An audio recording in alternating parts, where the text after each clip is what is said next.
Negosyante patay matapos ginluthang. Senior citizen nagpadangat reklamo matapos nahulog sa ginakayong nga drainage. Sa balita nasyonal, NBI ginumpisahan na ang pag-usisa sa death certificate sa mga biktima sang drug war. DOJ nangabay sa Kongreso nga padasigo na ang paghimo sa IRR para sa SIM card registration law. Maayong aga Bacolod, mga aga binugabahin sa Western Visayas. Karong adlaw, Biyernes, Desyembre 9, 2022. Ang inyong news team, Aksyon Dorel Cabato. Kag-Action Boy Duran. Sa detalye sa aton mga balita lokal. Una kita sa aton sini update sa lakat sang panahon. Last stress kay na sa kagahon ang low pressure area o kung LPA ang nakita nini sa 610 kilometros na sidlangan sang hinatuan Surigao del Sur. Samtang ang shear line ang nag-apekto naman sa Northern Luzon. Ang Western Visayas, lakip na ang Negros Occidental kag siyudad sa Bacolod, mangin magalumo ng kalangitan nga may lap-talap na pag-ulan bangod sang trough sang LPA. Kasarangan nguyop sang hangin na gikan na naminhan na sidlangan ang mabatyagan sa isla sang Negros. Ang baybayon, mangin kasarangan naman ang pagdapya sang balod. Samtang ang adlaw nagbutlag las 5:54 kaina kag magatulod naman las 5:26 karon sa hapon. Ang temperatura yara sa 26 degrees Celsius tubtob sa 30 degrees Celsius.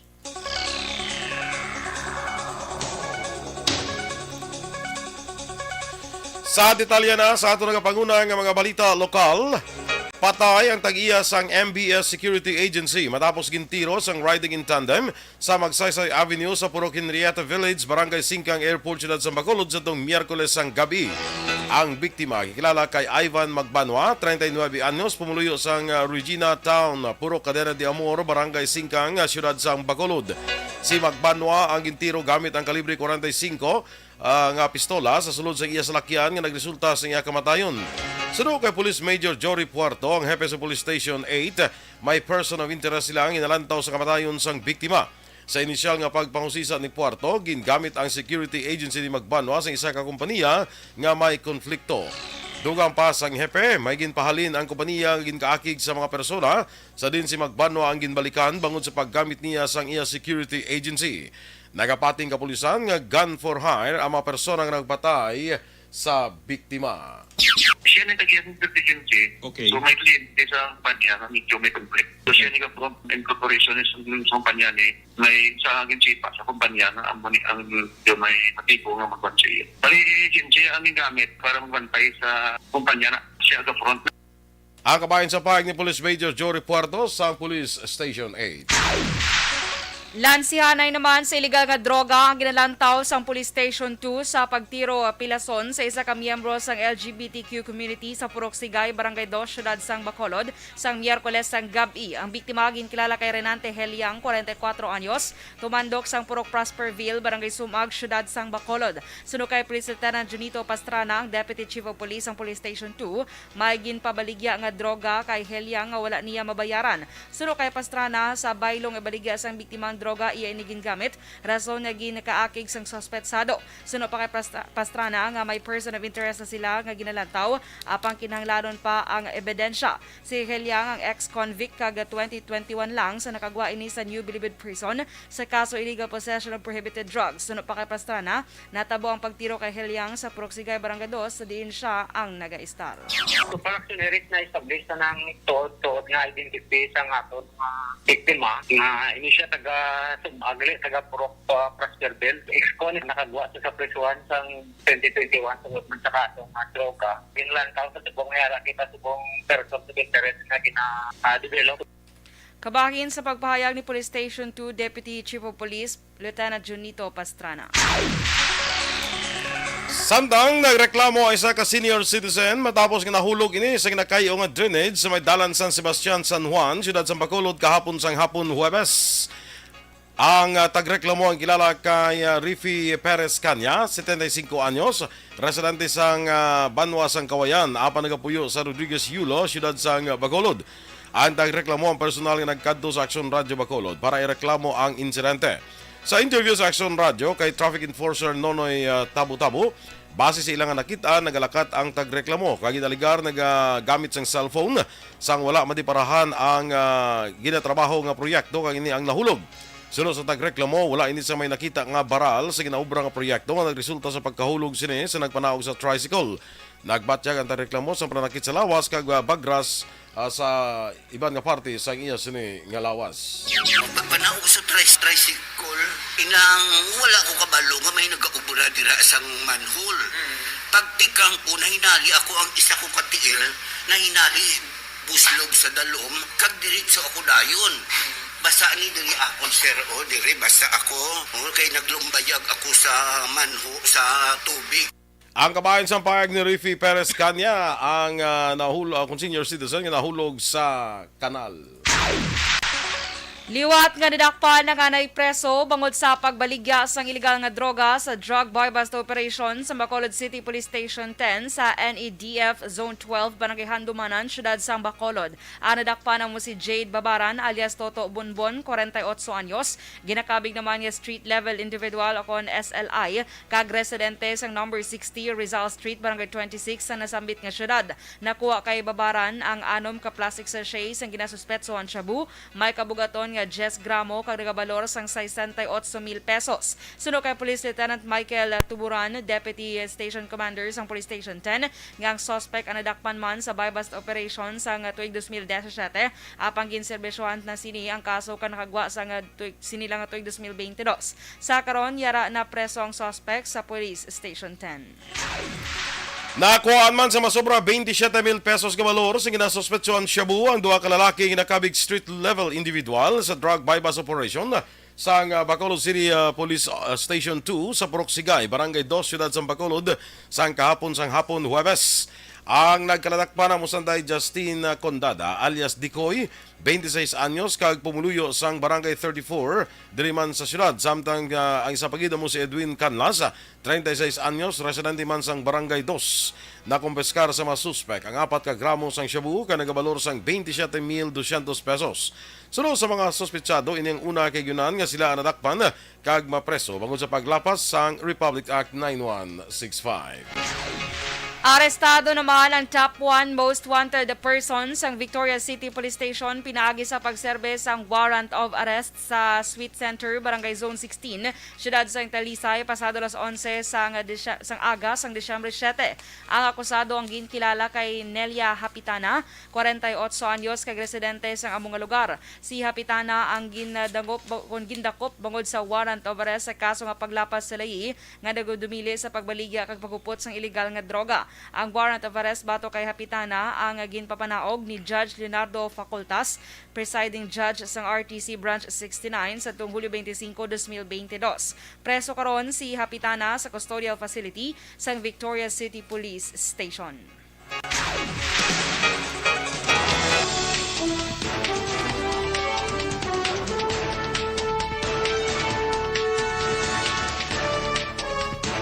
Action Radio Philippines Standard Time, 8 minutos na nagaligad sa takna ng alas 6.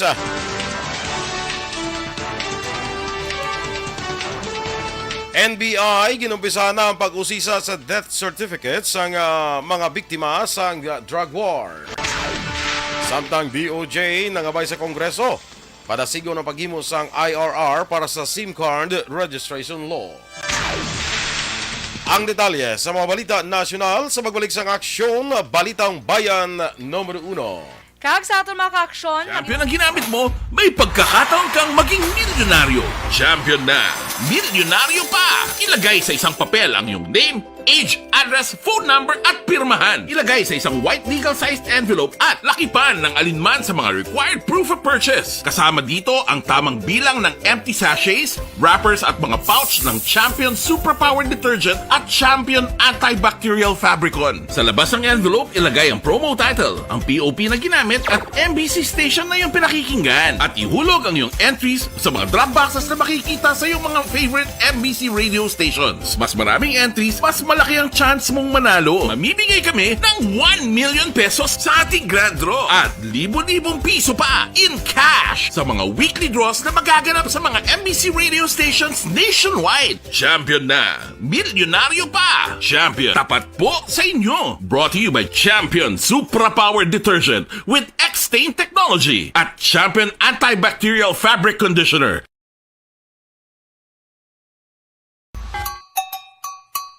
Puwerte nga ability! Kasaysayan nga gipadala sang atong mga tagpalamati sa matag adlaw nga pagpangabuhi. Suno sa ila abilidad kag kun anuman nga mga diskarte nga mabuhi, maayo man o kun hindi. Ang tawo may abilidad. Kung imo inisaksihan kag panilagan ang ability, duna kag yara nga daan sa halos tanan. Kung ano man ang imo abilidad o kung diskarte sa kabuhi, magpamati sini nga palatuntunan kay mahimo ang imo abilidad kag diskarte, hindi na makapaayo sa sinuman kag ini halit na nga imo pagahinulsulan. Puwerte nga ability kada hapon pagkatapos ng drama, Timbangan sang Katarungan.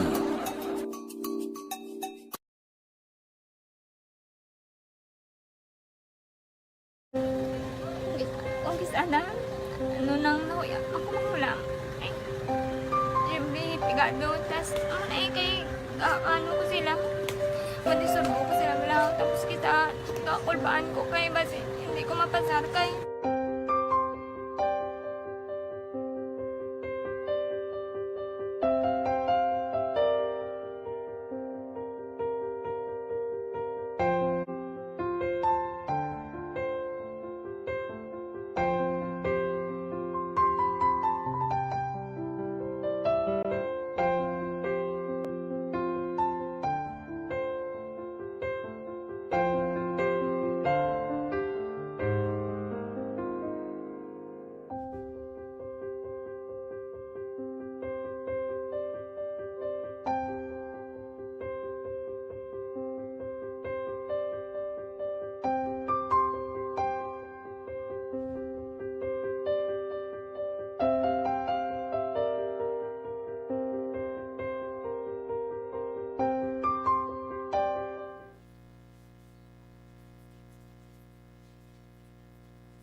Okay, good morning naliwat mga ka-aksyon. Good morning, Action Doors. Yes, good morning, Action Boy. Kag sa mga ka-action ta, happy Friday lang da sa inyo. Yes, happy Friday. Kagaron nga daw is December 9. 16 days na lang to go antes ang Pasko.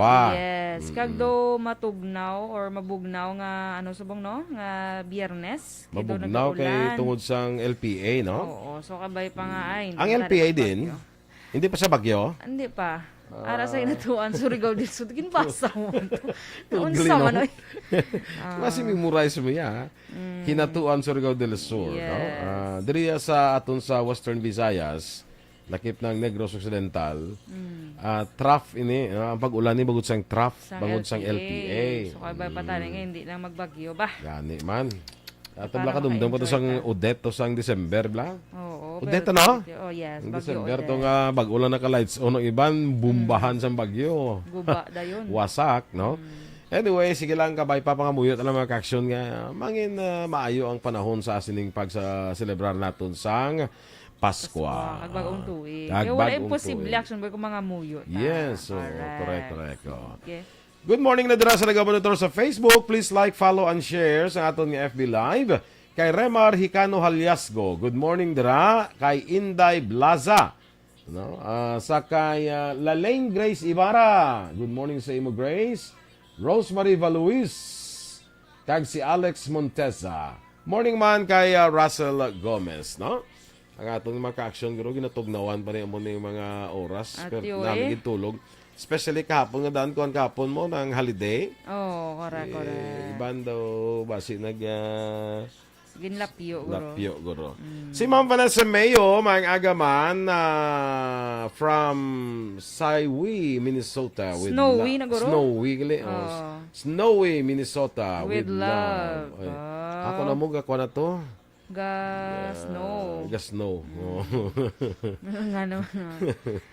Yes, Sana no. all. Winter nagli dito, no? Sa US. White Christmas to say that. Correct. Ano blang kanta na blang I'm dreaming of a white Christmas. Just like the ones we used to know. Ta. Wow, Tani na. nagligan nagkadto to sa Yuyulan do agid nag-Christmas kuan ga white Wala, Christmas wala, no. gid, oo. Sige lang. Wala guro kabugtaw si Yoyo. Faustino Capillo Navarro Jr., good morning man. Sa kay Ronnie Mondia. Ay, morning sa imo Ronnie. Ha?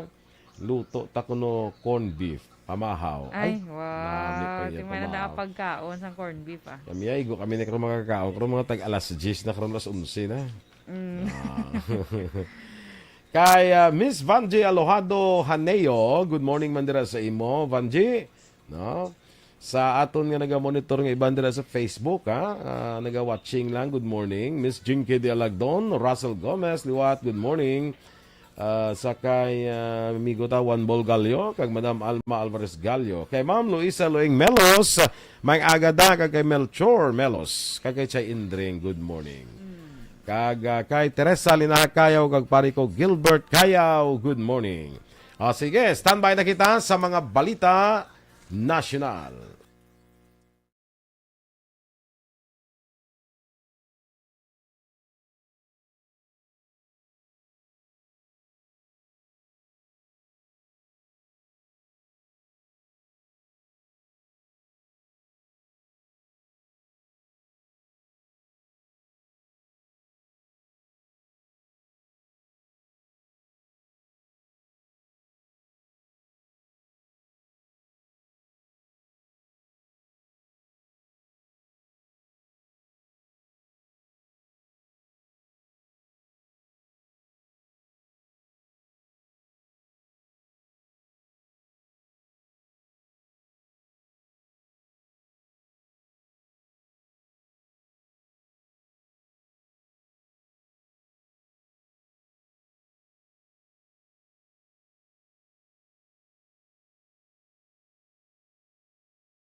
Sa maulanon na panahon, mga lamok nagadamo, kagdala sini ang pila ka mga masakit kaangay sa dengue.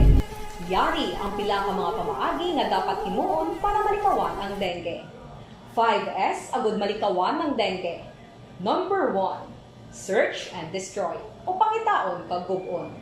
Pangitaon kag gub-on ang posible nga istaran o kon itugan sa mga lamok. Ulaon ng tubig nga nagatinera sa mga lata, goma, kagiban pagid nga mga kagamitan nga sarang maitugan o kung tugaran sang lamok. Mintinahon nga matinlo ang palibot paagi sa pagpanilhig permi sang ugsaran. Number 2, secure self-protection o proteksyonan ang kaugalingon. Proteksyonan ang kaugalingon kontra sa kagat sang lamok. Magsuksok sang malaba nga panakton pareho sang long sleeves o kung mga bayo nga may malaba nga pako. Pwede man makagamit sang mosquito repellent kag mosquitero. Number 3, seek early consultation o magpakonsulta gilayon. Kung may hilanat sa sulod sang duha. Tampayay numero 1. Action Radio Philippine Standard Time, las 6:18 sa detalye na sang mga balita nasyonal. Ginumpisa na sa National Bureau of Investigation ang pag-usisa sa mga death certificates sa mga drug war victims. Ini matapos nagwa ang lamlaglang nga court ruling sa Court of Appeals nga ginamanduan ang local civil registry sa siyudad sang Caloocan nga insaktuhon ang rason sa kamatayon sa death certificate sang isa ka siyam katuig nga bata nga lalaki nga napatay tungod na sa labat sang bala sa drug war police operations atong Disyembre 2016. Sa iyang death certificate nabutang bronchopneumonia ang cause of death. Apang nabiluan nga base sa ebidensya, ginpresentar lakip ng deklarasyon sang medical legal nga ang bata ang napatay bangod sang pangpagnuthang. Suno kay Rimulya, isa ini kasay isang falsification, rason nga ginausisa sa karon sang NBI. Sa karon mayaran sila sang siyam ka kaso nga ginaimbestigahan ang sa ginatawag nga wrongful death. Ginpahayag ni DILG Secretary Benhur Abalos nga ang intensity sang war on drugs ni Presidente Ferdinand Marcos Jr. ang parehas sa nagligad nga administrasyon. Sa ginpagwa nga statement, ginpahayag ni Abalos ginatarget sang gobyerno nga wala sang kabuhi nga madula bangod sang droga. Sunod sa opisyal ang pagpatuman sang sining kampanya ang base sa ila ginasumpaan bilang public official base man sa konstitusyon. Sa datos ang DILG halin sa Hulyo 1, 2022 nagapakita nga 24,159 ka mga drug suspects ang dakpan kaya nakumpiskar ang 9.9 bilyones pesos nga balor sang droga sa nagkalain-lain nga operasyon. Pero sa report sa nga Human Rights Think Tank DAHAS, 301 ang drug-related killings halin sa Enero tubtob Nobyembre 30, 2022. Sa mga kadamuon, 152 ang napatay sa idalom sang Marcos administration. Nagpangamay ang Department of Justice sa Kongreso nga padasigon ang paghimo sang Implementing Rules and Regulation o kon IRR para sa pagpatuman sang SIM card registration law. Ginalantaw ni DOJ Secretary Jesus Crispin Rimulya ang bagong layi ang makabulig batok sa child online exploitation sa pungsod. Suno kay Rimulya, dako anangin papel sa mga telco companies sa gasaka kaso sang child online exploitation. Bangod ang mga suspect ang makahimo sa ilang negosyo nga wala sang kadlok nga madiskubrihan bangod nagusap sila sang prepaid SIM cards nga hapos mabakal kag ihaboy. Ini ang panawagan ni Rimulya matapos ang pagsapol sini kay United Nations Special Rapporteur Mama Fatima Singhate kag ginatalakay ang ini nga problema sa Pilipinas. Ginsustyon sa opisyal nga maghatag sang database sa mga pungsod sa mga individual nga may record sang child sexual exploitation para malikawan nga maghimo sang illegal nga aktibidad sa iban nga pungsod. Mas sobra na sa 1,000 ka mga anay rebelde ang nakabaton sang bulig halin sa gobyerno sa pag-umpisa sa Marcos administration nagligad nga Hulyo. Suno kay DILG Secretary Benhur Abalos, tinutuyo sang gobyerno nga masolusyonan ang isyu sa insurgency kag mabuligan ang mga anay rebelde nga mapaayong ila kalidad sang kabuhi. Suno sa DILG paagi sa Enhanced Comprehensive Local Integration o kon ICLIP, madamo na sang mga anay rebelde ang nabuligan sa diintuyo sang sininga programa nga mabalik sa komunidad ang anay rebelde paagi sa paghatag sa ila sang financial kag livelihood assistance. Sa record sang Philippine Army, tubtob November 2022, ang NPA ang mayara lamang sa nabilin nga 2,112 ka mga miyembro. Sa karon nakatutok ang militar sa aktibo nga guerrilla fronts sa 154 ka mga barangay sa pungsod. Ginpahayag naman ni Senador Nancy Binay nga dapat makapakita sang pamatuod nga ang pondo nga ginatag sa National Task Force to End Local Communist Armed Conflict ang nausar para sa ilang programa kag proyekto. Ini matapos ang inbalik ang 10 bilyones pesos nga pondo sang task force sa pinal nga bersyon sang 2023 General Appropriations Bill. Suno kay Binay, Vice Chair sa Senate Finance Committee, ang pagbalik sang pondo ang kabahin sang kompromiso nga nagkatabo sa tion sang Bicameral Conference. Duha pa ni Binay, iya pagabantayan ang pagpatuman sa mga proyekto ilabi na nga ini na ay katatlong nga tuig. Sang nagligad nga Oktubre, nagpangabay si Binay sa completion status sa mga proyekto sang task force matapos nga nagpangabay sila sang 10 bilyones pesos para sa Special Purpose Fund para sa 2023. Ginpakita ni Binay ang dokumento nga nagpakita nga 50% sang proyekto ang ginpunduhan sang 16.4 bilyones pesos nga SPF sang 2021 ang napabayan. Nanawagan naman ng Makabayan Block sa Kongreso nga ipasar ang ginfile nila nga hagna angot sa 33,000 pesos nga minimum wage sa tanan nga empleyado sang gobyerno. Sunday House Deputy Minority Leader Franz Castro sang ACT Teachers, House Assistant Minority Leader Arlene Brosas kag Kabataan Party List Representative Raul Manuel ang nagfile sang House Bill number 6560 nagligad ni Disyembre 7. Sa news conference ginpag ni Castro nga ila ginaduso nga himuon 33,000 pesos ang salary grade 1 nga base sa family living wage. Ginehemplo ni Castro nga pila ka mga empleyado sa gobyerno ang nagakabudlayan sa 13,000 pesos kada bulan nga sweldo sa idalom sa existing nga salary grade 1 nga mas manubo ikumpara sa minimum wage sa NCR nga 570 pesos sa kada adlaw.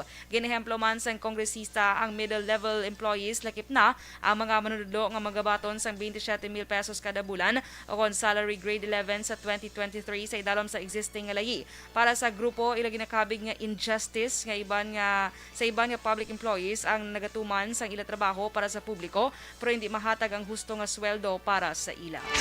Suportado naman sa Commission on Human Rights ang pagpasar sa House Bill No. 454 o ng Media Workers Welfare Bill. Ang nasambit nga hagna ang pasado na sa katapusan ng pagbasa sa House of Representatives sa nagligid nga bulan sa Nobyembre. Tuyo sa sining hagna nga matagan sang dugang nga seguridad, benepisyo kag proteksyon ang media workers.